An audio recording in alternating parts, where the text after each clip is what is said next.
Guys, welcome back to another important video. दोस्तों, इस video के अंदर अगेन बातचीत करने वाले हैं क्यूपिड से रिलेटेड। एंड क्यूपिड की बात की जाए तो यहाँ पर हमें काफ़ी अच्छी अपडेट्स जो हैं वो निकलते हुए देखने को मिल रहे डेली बेसिस के ऊपर, और स्टॉक जो है अपने लाइफ टाइम के ऊपर ट्रेड करते हुए देखने को मिल रहा है। एंड ऐसे में जो यहाँ पर सिग्निफिकेंस ऑफ द क्लासिफिकेशन हुआ है, इसका कैसा इम्पैक्ट रहेगा उसके बारे में भी डिस्कस करेंगे। ये खबर हमें निकलते हुए देखने को मिली सैटरडे को। आई होप कि आप सभी ने इस खबर को ज़रूर से रीड किया होगा, बट जो चीज़ें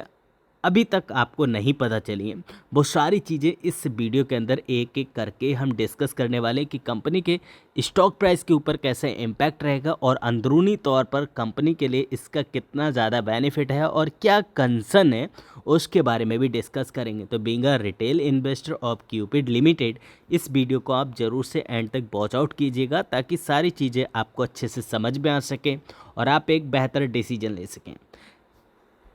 यहाँ पर अगर बात की जाए ग्रुप बी से ग्रुप ए में आने के लिए, तो जो क्राइटेरिया था वो कंपनी ने काफ़ी अच्छे से फुलफ़िल किया है और उसको मैनेज किया है। एंड इसकी वजह से बीएसई ने यहाँ पर ग्रुप बी से उठा के इसको ग्रुप ए में लाई है। एंड ए ग्रुप से इसको कितना बेनिफिट मिलेगा उसके बारे में डिस्कस कर लेते हैं। ग्रुप ए में आने से कंपनी के ऊपर कैसा इम्पैक्ट पड़ेगा, इसकी जानने से पहले आप थोड़ा सा कंपनी कैसा परफॉर्मेंस कर रही है उसके बारे में पहले जान लीजिए। एज ऑफ नाउ देखा जाए तो कंपनी की मैनेजमेंट की तरफ से हमें जो अपडेट निकलते हुए देखने को मिली थी 150 करोड़ का जो इनका रेवेन्यू आने की संभावना है, एंड जिसकी वजह से स्टॉक के अंदर हमें और भी अच्छा इम्पैक्ट आते हुए देखने को मिला। यहाँ पर अगर इस्टेब्लिशमेंट ईयर की बात की जाए तो 1993 से कंपनी काम कर रही है, and over the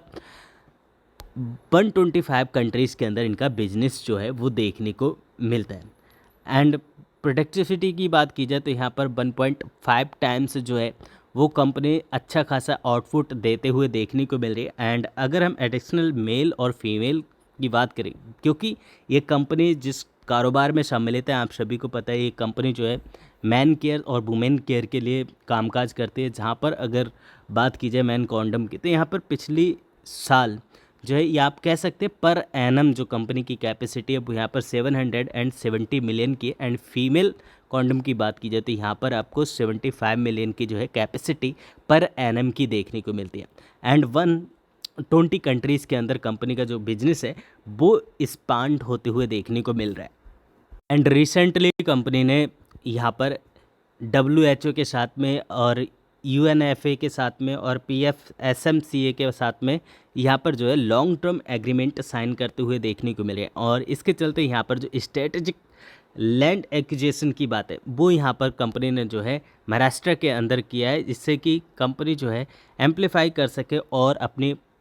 production capacity को। तो इस कम स्टॉक के अंदर इसलिए आपको अच्छा खासा एडवांस आते हुए देखने को मिल रहा है कि कंपनी की जो रूपरेखा है वो आपको काफ़ी ज़्यादा मजबूत देखने को मिल रही है। एंड रिसेंटली हमने देखा यहाँ पर 128 करोड़ की जो है यहाँ पर एक ब्लॉक डील भी होते हुए देखने को मिल रही थी। बीइंग अ रिटेल निवेशक ऑफ क्यूपिड लिमिटेड, हमें ये जानना बेहद ज़रूरी है कि ये रिक्लासिफिकेशन कैसा इम्पैक्ट डालेगी to attract new institutions investors. यहाँ पर सबसे पहले आता है क्यूपिड के फंडामेंटल, जो कि काफ़ी ज़्यादा स्ट्रॉन्ग है। यहाँ पर कंपनी हमें पास होते हुए देखने को मिल रही है, एंड साथ साथ company as of now group B से ग्रुप ए में आते हुए देखने को मिल रही है। तो ये भी एक प्लस पॉइंट है फॉर द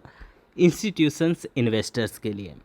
यहाँ पर ग्रुप बी से ग्रुप ए में आने के लिए जो एलिजिबिलिटी होती हैं वो यहाँ पर एज ऑफ नाउ हमें एक्टिव होते हुए देखने को मिल रही है। किस कंपनी में, यानी कि क्यूपिड में। यहाँ पर इंस्टीट्यूशनल विजिबिलिटी जो है वो इंक्रीज होते हुए देखने को मिल रही है। अगर ग्रुप बी की बात करें तो ये थोड़ी सी लिमिटेड देखने को मिलती है। इससे की वजह से अगर आप यहाँ पर इनके जो शेयर होल्डिंग पैटर्न देखेंगे, यहाँ पर जो FI और DI की हिस्सेदारी है बहुत ही मिनिमम देखने को मिल रही, लगभग यहाँ पर 1% से लेके 1.5% के अंदर ही यहाँ पर आपको देखने को मिल रही है। बट यहाँ पर अगर ये ग्रुप बी से ग्रुप ए में आए तो ये जो कैपेसिटी है वो यहाँ पर आपको हायर होते हुए देखने को मिलेगी। एंड ग्रुप बी में जनरली यहाँ पर FNO ट्रेडिंग नहीं होती है, और ग्रुप ए में आने से कंपनी के पास में ब्रॉडर एलिजिबिलिटी बनते हुए देखने को मिल रही है। यहाँ पर FI और DI मैंडेट हो जाते हैं। अगर बी ग्रुप की बात की जाए तो यहाँ पर जो है बहुत ही मिनिमम हिस्सेदारी के साथ में काम कर सकते हैं, बट यहाँ पर इंक्लूडेड तौर पर काम करते हुए देखने को मिलेंगे। एंड सेकंड, यहाँ पर सेटलमेंट मैकेनिज़्म की बात की जाए तो यहाँ पर आपको रोलिंग देखने को मिलता है, और अगर ग्रुप ए की बात की जाए तो यहाँ पर नॉर्मल सेम डे होते हुए देखने को मिलते हैं सारे सेटलमेंट, तो जिसकी वजह से कंपनी के पास में जो है काफ़ी ज़्यादा बेनिफिट देखने को मिलता है। एंड एनालिटिक अगर कवरेज की बात की तो यहाँ पर आपको लोअर देखने को मिलता है ग्रुप बी के अंदर, और यहाँ पर आपको हायर देखने को मिलता है। तो ग्रुप बी से ग्रुप ए में आने से कंपनी के पास में जो है काफ़ी बड़े रास्ते खुलते हुए देखने को मिलते हैं, और इसी वजह से यहाँ पर जो मैनेजमेंट की तौर से बोला गया और जो कमेंट्री निकल के है कि ये जो चीज़ है इनके लिए एक माइल स्टोन सेट होते हुए देखने को मिल रहा है कंपनी को और ज़्यादा एक्सपांड करने के लिए। चूँकि ये कंपनी इस ट्रेडिंग सेशन से पहले यहाँ पर आपको ग्रुप बी में देखने को मिल रही थी, एंड जिसकी वजह से जो एफआई होल्डिंग और डीआई होल्डिंग थी वो आपको बिल्कुल से मिनिमम देखने को मिल रही थी। अगर प्रीवियस क्वार्टर की बात की जाए तो यहाँ पर 1.48% की जो हिस्सेदारी है वो यहाँ पर एफआई की देखने को मिल रही थी, एंड डीआई की बात की जाए तो यहाँ पर 30 बीपीएस की देखने को मिल रही थी। यानी टोटल जो हिस्सेदारी देखने को मिल रही थी वो यहाँ पर इंस्टीट्यूशंस 0.2% की देखने को मिल रही थी, क्योंकि ये कंपनी जो है ग्रुप बी में थी, एंड इसी वजह से जब स्टॉक प्राइस हाई जाते हुए देखने को मिला, और साथ साथ यहाँ पर जो पी रेशियो है वो भी काफ़ी ज़्यादा हाई जाते हुए देखने को मिला, तो यहाँ पर जो बड़े इन्वेस्टर्स हैं उन्होंने अपनी पोजीशन यहाँ पर काटी थी। एंड अगर एफआई की बात करें तो उनकी जो हिस्सेदारी है 1.5% से घट के यहाँ पर 1% में कन्वर्ट हो गई, और जो डीआई घरेलू निवेशक थे उनकी हिस्सेदारी यहाँ पर 30 बीपीएस से घट कर अप्रोक्सीमेटली यहाँ पर 17 बीपीएस होते हुए देखने को मिली, और जो टोटल हिस्सेदारी देखने को मिली वो यहाँ पर मात्र 1 से 1.25% की हिस्सेदारी निकलते हुए देखने को मिली, एंड जिसकी वजह से एज ऑफ नाउ मेजॉरिटी जो हिस्सेदारी है यहाँ पर प्रमोटर और साथ साथ यहाँ पर पब्लिक के हाथ में आते हुए देखने को मिली। बट अब जो ग्रुप बी से ग्रुप ए में इसका रिक्लासिफिकेशन हो गया है, तो ये जो हिस्सेदारी है मुझे आने वाले क्वार्टर्स में ये इंक्रीज होते हुए देखने को मिल रही है, एंड जिसका क्लियरेंस आपको यहाँ पर देखने को मिल भी जाएगा, जिसके बारे में अगर आप बहुत अच्छे से रीड करेंगे यहाँ पर आपको ठीक ठीक देखने को मिलेगा। Institution holding has been actually decline by the 1.78% to 1.18% over the last 2 quarter, and right now क्या हो रहा है यहाँ पर become us eligibility to mandate institution investors. तो यहाँ पर जो है ब्रॉडर एरिया जो है वो एज ऑफ नाउ ओपन होते हुए देखने को मिल रहा है। तो यहाँ पर जो है सारी चीज़ें कंपनी के फेवर में जाते हुए देखने को मिल रही हैं। इट मीन्स स्टॉक प्राइस यहाँ से ऊपर जाने का दम रखता है। बट आपको क्या लगता है स्टॉक प्राइस ऊपर जाएगा? क्योंकि एज ऑफ नाउ भी एक जो तलवार है वो स्टॉक प्राइस के ऊपर लटकी हुई है। वो क्या है? यहाँ पर जो पी रेशो है एज ऑफ नाउ देखा जाए तो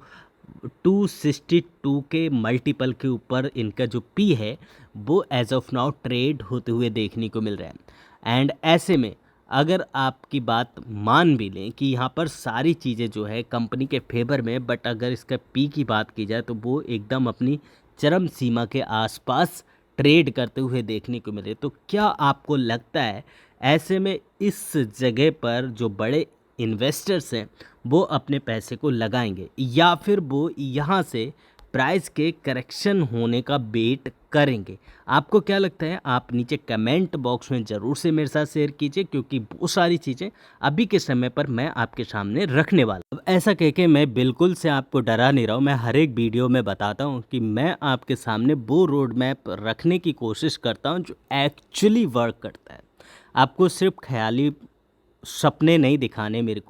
को वो सारी चीज़ें आपको दिखानी जो एक्चुअली बाज़ार के अंदर घट रही हैं। एज ऑफ नाउ देखा जाए तो पी जो है 262 के ऊपर ट्रेड कर रही है, एंड इंडस्ट्री की पी की बात की जाए तो यहाँ पर 18 के आसपास है, एंड पी रेशो की बात की जाए यहाँ पर पीवी की तो वो यहाँ पर 62 के मल्टीपल के ऊपर ट्रेड कर रहा है वर्सेस 9 के मल्टीपल से। तो ये जो चीज़ें हैं वो काफ़ी ज़्यादा हायर देखने को मिल रही है, और हायर इसलिए क्योंकि यहाँ पर मैनेजमेंट की तरफ से जैसे स्टॉक प्राइस थोड़ा सा कूल डाउन करने की कोशिश करता है, मैनेजमेंट की तरफ से कुछ ना कुछ अपडेट निकलते हुए देखने को मिलते हैं, जिसकी वजह से स्टॉक प्राइस अगेन यहाँ पर फ्यूल मिलता है और वो बूस्ट कर जाता है। एंड सेम यहाँ पर जो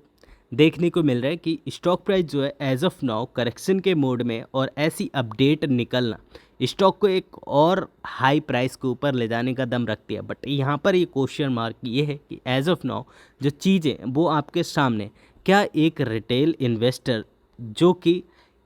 स्टॉक प्राइस अपने लाइफ टाइम हाई के ऊपर ट्रेड कर रहा है, एंड अगर पी की बात की जाए तो वो भी अपने लाइफ टाइम हाई के ऊपर ट्रेड कर रही है, ऐसे में अगर रिटेल इन्वेस्टर इसके अंदर पैसा लगा देता है और बड़े इंस्टीट्यूशंस यहाँ से थोड़ा बहुत भी, या आप देखें यहाँ पर 52% की जो हिस्सेदारी है वो यहाँ पर पब्लिक की देखने को मिल रही है, और इसमें से भी बड़े प्लेयर्स भी आपको देखने को मिलेंगे जिनके पास में 2-2 लाख की क्वांटिटी पड़ी होगी। अगर उन्होंने 50-50 हज़ार की क्वांटिटी भी अगर बाज़ार के अंदर यहाँ पर छोड़ी तो स्टॉक प्राइस के अंदर जो है करेक्शन आते हुए देखने को मिलेगा। तो ऐसे में अगर आप ऊपर ही इस तरह पर माल उठा लेते हैं और आपके पास में अगर 10% की और इवन 15% का अगर आपके पोर्टफोलियो में डेंट लगता है, तो जर्नली बात है कि आप यहाँ से निकलने की कोशिश करेंगे, और जैसे ही आप निकलेंगे वहाँ से बड़े प्लेयर की एंट्री यहाँ पर होते हुए देखने को मिलेगी। तो ऐसा करने से बिल्कुल से आप बचिए। एंड यहाँ पर अगर मैनेजमेंट की तरफ से बात की जाए तो यहाँ पर कुछ प्लस पॉइंट निकल के आ रहे हैं, जहाँ पर रिसेंटली जो न्यू डायरेक्टर हैं वो हायर किए गए, एंड इसके बावजूद भी जो बड़े इन्वेस्टर्स हैं पहले इसको मॉनिटर करेंगे कि ये कैसी गवर्नेंस लेके आते हैं कंपनी के अंदर, और उसी के बाद ही जो बड़े इन्वेस्टर्स हैं वो प्लान करेंगे यहाँ पर इन्वेस्टमेंट करने का। क्योंकि पी की बात की जाए तो वो एज ऑफ नाउ अपने हायर लेवल के ऊपर ट्रेड करते हुए देखने को मिल रहे हैं। And second reason is that कि यहाँ पर जो बाहर की दुनिया है, यानी कि फॉरेन कंट्रीज़ जो है, जहाँ पर आपको 125 कंट्रीज़ के अंदर कंपनी का जो बिजनेस है वो फैलते हुए देखने को मिल रहा है। और इसकी वजह से यहाँ पर जो इनके जो बाज़ार स्टाइल जो आउटलेट्स हैं, यहाँ पर इन्होंने 82 करोड़ का एक्सपेंडिचर किया हुआ है, जिसकी वजह से जो कंपनीज़ के लिए काफ़ी अच्छा रेवेन्यू वहाँ से भी जनरेट होते हुए देखने को मिल रहा है। तो ये दो बड़े प्लस पॉइंट कंपनी के पास में है। एंड थर्ड की कंपनी ने अपनी जो ईयर ऑन ईयर ग्रोथ की जो प्लानिंग है और क्यू एन क्यू ग्रोथ की जो प्लानिंग है वो पहले ही अनाउंसमेंट कर दी है। एंड ऐसे में ये रिक्लासिफिकेशन होना, सभी चीज़ें जो निकलते हुए देखने को मिल रही हैं वो यहाँ पर कंपनी के फेवर में जाते हुए देखने को मिल रहे हैं। एंड स्टॉक प्राइस यहाँ से अगर ऊपर जाता है तो हमारे जो प्रीवियस जो टारगेट है, टारगेट वही रहेंगे, जो कि सबसे पहला जो हर्डल यहाँ पर फेस करना पड़ेगा वो कि यहाँ पर जो हमारा प्रीवियस एक टारगेट था वही रहेगा, जो कि 225 रुपये से 226 रुपये का है। एंड अगर इसको ब्रेक करता है तो अगेन 235 रुपये तक स्टॉक ऊपर जाने का दम रखता है। बट वहाँ से एक करेक्शन स्टॉक के अंदर ड्यू है according to P ratio and P B ratio, because ये दोनों ही हाई हैं और स्टॉक आपको पहले से अल्टीमेट दे चुका है। स्टॉक के अंदर अगर करेक्शन आता है तो निचली ओर जो लेवल आपके पास निकल के आते हैं वो यहाँ पर सबसे पहले तो 200 रुपीज़ का, जो कि एक साइकोलॉजिकल लेवल है, और उसके अलावा यहाँ पर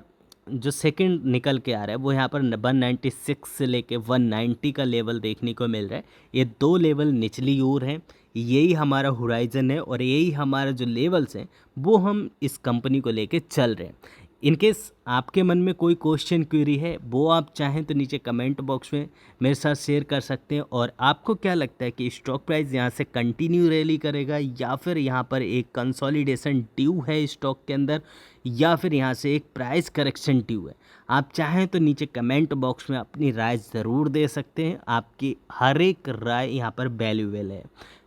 और इनकेस मेरे द्वारा दी गई जानकारी आपको अच्छी लगती है, नीचे लाइक का बटन है उसे प्रेस करके ज़रूर से मेरे साथ इनक्रेज कीजिएगा। एंड बीएससी के कौन कौन से क्लास हैं, यहाँ पर मोर देन 7 क्लासेस देखने को मिलते हैं, जो कि ग्रुप्स के अंदर कंपनीज बटी होती हैं जो बीएससी के ऊपर लिस्ट होती हैं। अगर आप उनके बारे में भी जानना चाहते हैं डिटेल्ड में, वो भी आप नीचे कमेंट बॉक्स में मेरे साथ शेयर कर सकते हैं। मैं उसके ऊपर भी वीडियो बनाऊंगा ताकि आप इन्वेस्टमेंट करने से पहले एक क्लासेस ज़रूर से देखिएगा कि अगर आप एक बी क्लास कंपनी में